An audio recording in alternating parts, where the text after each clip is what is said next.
What's up, good people? Welcome to Freedom with Fridah, the best space for personal growth, entrepreneurship, and a touch of music. If you've not subscribed, kindly hit the subscribe button and join the family. If you've been here since day one, thank you so much for supporting this girl. Now, forget about my hair for some time, for a few minutes. Let's talk about your saving tips of 2020. I know you started the year and you wanted to save, you wanted to put some money aside so you can start investing, so you can get your business moving, so you can put it back into your business, or maybe so you can go for that vacation, or maybe just so you can write that book, or maybe just so you can take that course. How far are you with that? You've not started yet? This video is gonna help you, so let's get into it. Now, I need to say something before we start this. I'm not an expert when it comes to financial management. I'm not like a financial guru or that, but I'm just giving you my opinion based on experience and based on a few talks I've had with few guys, and also based on my Centonomy class which I took last year, 2019. So a few things and a few tips on how you can save in 2020 and just how far you are or how to move from where you are to where you want to be. Now, the first thing we need to know about money is that it doesn't matter how much you earn. It doesn't matter. Anyone can save. Of course, we save different amounts, but anyone can save. It doesn't matter how much you're earning. And just because you're earning a lot doesn't mean you're financially stable. Your financial freedom doesn't come from how much you earn. It comes from how much you spend. Okay, because you could be earning 100k, you could be earning 500,000 per month, and your expenses are going up to 300,000 per month from 500, or your expense goes up to 80,000 in 100,000, or sometimes even 110,000 out of 100,000. So it doesn't matter how much you're earning, it matters how much you spend. So if you can manage your spending, then you're managing your financial freedom. You're getting towards, you're on a good journey towards your financial freedom. All right, let's just say that, and let's just keep that in our minds, that it doesn't matter how much you earn, it matters how much you keep, or it matters how much you invest, or it matters how much you spend. All right, now let's get on to saving tips. I think one of the problems we have, most of us, and I had that problem, is sometimes we just save and we don't know why we are saving. Like, you just like, I want to just keep some money in my account. I want to take 10,000 from my salary and just keep it aside. For what? Why are you putting it aside? Do you have a goal for that money? Do you have a specific thing that you want to do with that money? Because what happens is, if you don't have a goal, if you don't have a dream, if you don't have a reason for whatever it is that you're putting aside, then it means anything will happen and you pull something from it and just use it, because you don't have a target. You don't have a target. If you start a journey today and you don't know where you're going, then it doesn't matter where you get, right? It doesn't matter what time you get there. And it doesn't matter what comes in between to distract your journey, because you don't have a timeline and you don't have a target to where you're going. And the same thing happens when it comes to saving. If you're saving for a car, specifically save for that car. If you're saving for vacation, just sit down and ask yourself, where do I want to go? How much money is needed and when? So you need to have a target, you need to have a goal, and you need to have a timeline. And that happens for savings too. If it's an investment, if it's a business you want to start and you need to have like 50k, so you're saving for that. You need to know, I need 50k by November this year. Not I need to have 50k. For what? By when? Because when you know specifically what it is that you want and at what time, then you break that goal down into now, weekly, daily. So you know how much you need to keep or how much you need to invest daily, weekly, monthly to get to that goal you're looking at this specific time. So that's one of the problem you're having. Don't just put money aside, because what happens when you do that is you get someone who asked for money, who borrows 1,000, and you're like, see, I have like 6k lying somewhere, so let me send them.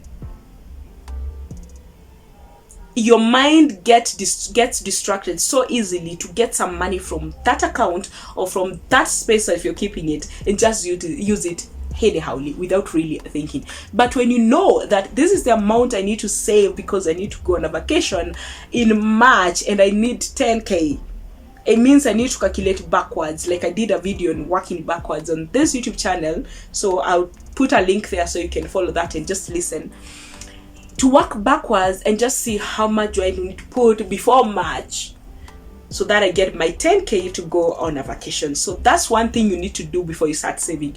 Get a target, get a goal, whatever it is you're looking for, how much you need, and just what time do you need it. First thing. Second thing, you need to be able to keep your money somewhere where it's gonna bring something small at the end of it all. Okay, this got me thinking. I wanted to save for something I want to do at the end of this year.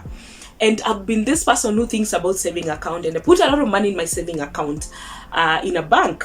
But then after now Autonomy, I got to hear about money markets and just putting money somewhere where it can bring you that 1k, 2k, 300 shillings. It's better, it's good to have an extra 300 shillings. You're better off having an extra 2,000 than someone who just put money somewhere and it's not bringing anything.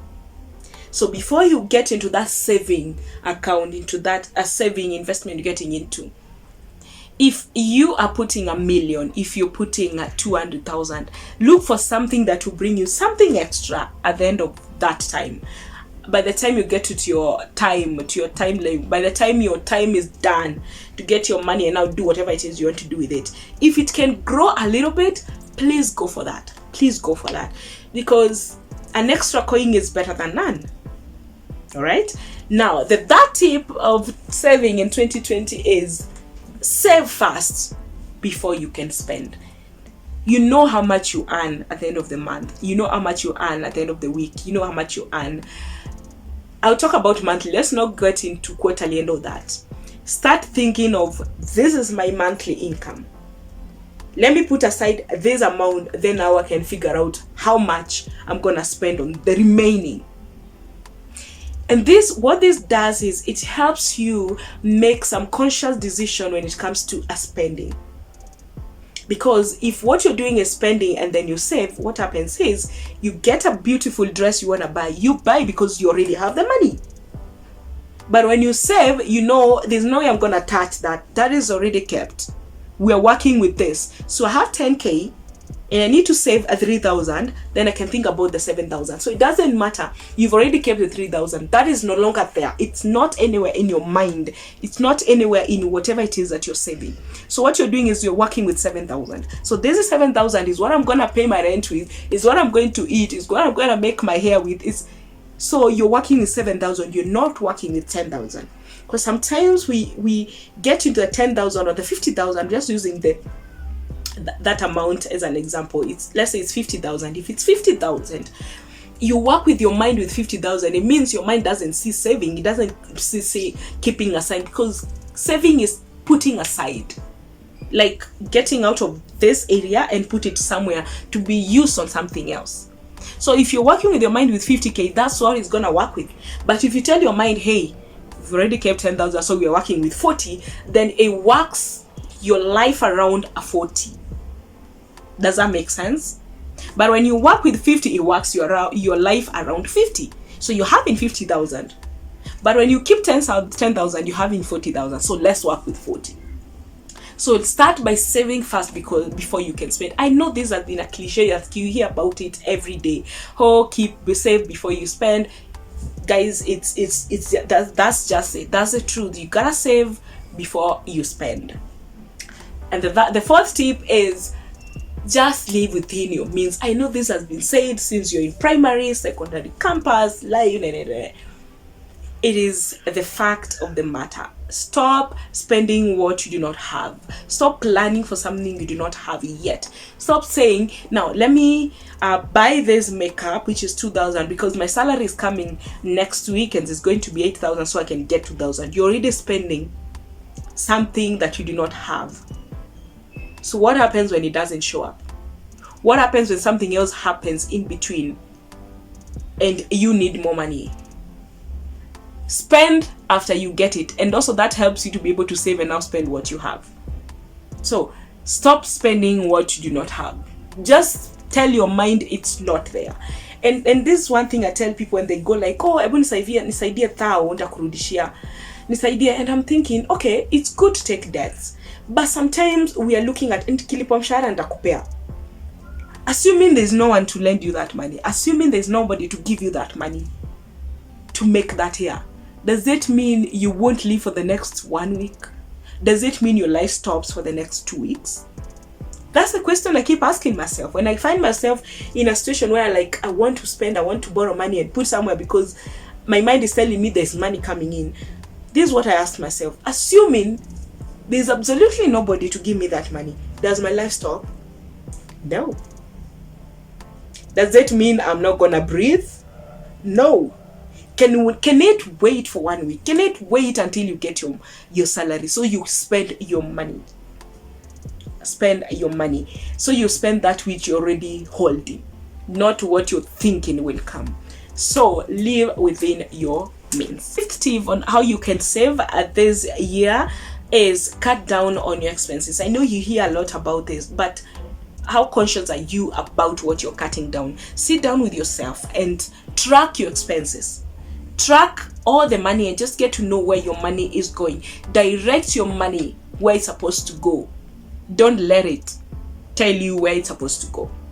So sit down and have a track. Tracking helps you know where your money is going and where most of your money is going.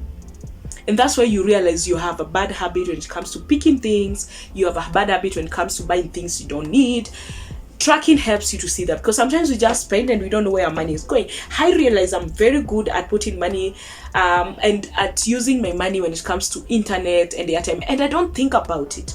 I don't have airtime and I'm like, let's just buy 100 and subscribe to Airtel is what I use most, to Airtel, and just buy 99 shillings for 2 GB, and you're like, it's just 100 bob per day. Tomorrow another 100, the next day another 100. That's 3k purely on internet.